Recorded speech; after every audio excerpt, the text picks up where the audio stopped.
নমস্কার, আমি অ্যাস্ট্রোলজার মনীষা শাস্ত্রী বলছি।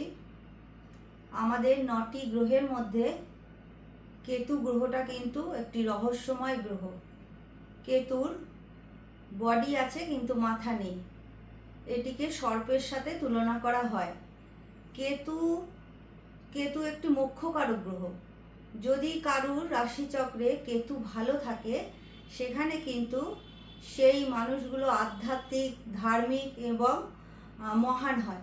তা সেক্ষেত্রে দাঁড়িয়ে কেতু যেহেতু আধ্যাত্মিক প্ল্যানেট, মোক্ষকারক প্ল্যানেট, কেতু যদি শুভ থাকে তাহলে কিন্তু সেই সব মানুষরা বিচার বিবেচনা কিন্তু ভীষণ ভালোভাবে করতে পারে।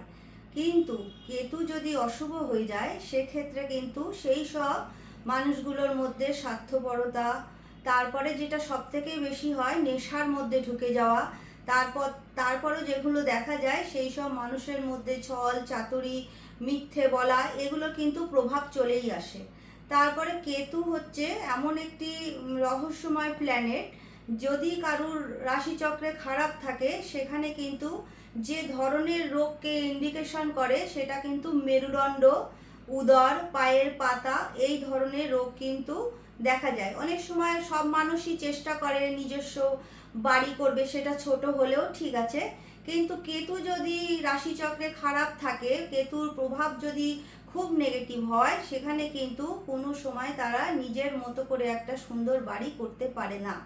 এবার কেতু কিন্তু বিভিন্নভাবে বিভ্রাট সৃষ্টি করে, বিশেষ করে চিকিৎসা ক্ষেত্রে। যদি ষষ্ঠভাবে কেতু থাকে বা ষষ্ঠপতি কেতুর নক্ষত্রে থাকে, তাহলে কিন্তু বলা যেতেই পারে সেক্ষেত্রে চিকিৎসার ক্ষেত্রে কিন্তু গোলমাল হবে। অনেক সময় দেখা যায় কোনো রোগ হলো, সেই রোগটা কিন্তু সহজে কোনো ট্রিটমেন্টের মাধ্যমে সুস্থ হচ্ছে না বা কোনো ভুল চিকিৎসা হয়ে যাচ্ছে, সেক্ষেত্রে কিন্তু বলতে হবে কেতু তাদের গ্রহগত পজিশন রাশিচক্রে খারাপ আছে।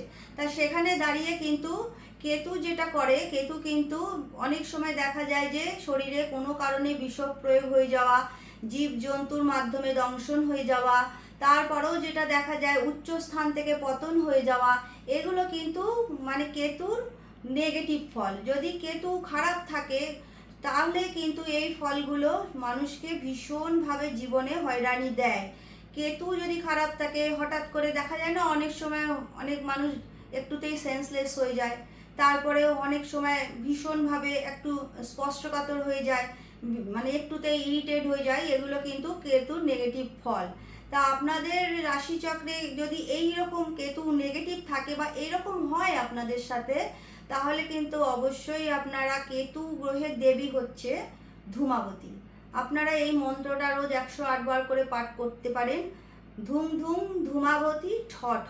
তাহলে কিন্তু অনেকটাই এই কেতুর নেগেটিভ রেজাল্ট থেকে আপনারা ভালো থাকতে পারবেন। তারপরেও যদি আপনারা দেখছেন বাড়িতে অসুস্থতা লেগেই থাকছে, বা ভুল চিকিৎসা হচ্ছে, বা হচ্ছে আপনাদের সাথে মানে আপনাদের মনের মধ্যে যে ইচ্ছাগুলো আছে সেগুলো পূরণ হচ্ছে না, বা জীবজন্তুর দ্বারা এরকম বারবারই আপনারা দংশন হচ্ছেন, এগুলো যদি হয়, তাহলে আপনারা 4টে চুম্বক নিয়ে আসবেন আর 4টে পেরেক নিয়ে আসবেন। আপনারা আপনাদের বাড়ির 4 কর্নারে একটা করে চুম্বক আর একটা করে পেরেক অবশ্যই পুঁতে দেবেন মাটি খুঁড়ে। এবার অনেকের ক্ষেত্রেই ল্যান্ড থাকে না, ফ্ল্যাট থাকে, সেখানে আপনারা ছোট টবের মধ্যে মাটি দিয়ে, সেই টবটা কিন্তু মাটিরই হতে হবে, বিভিন্ন কালারের হলে হবে না, সেখানে একটা চুম্বক একটা পেরেক দিয়ে বাড়ির 4 কর্নারে আপনারা এটাকে পুঁতবেন, পুঁতে রেখে দেবেন। এতেও আপনারা কিন্তু সুফল পাবেন।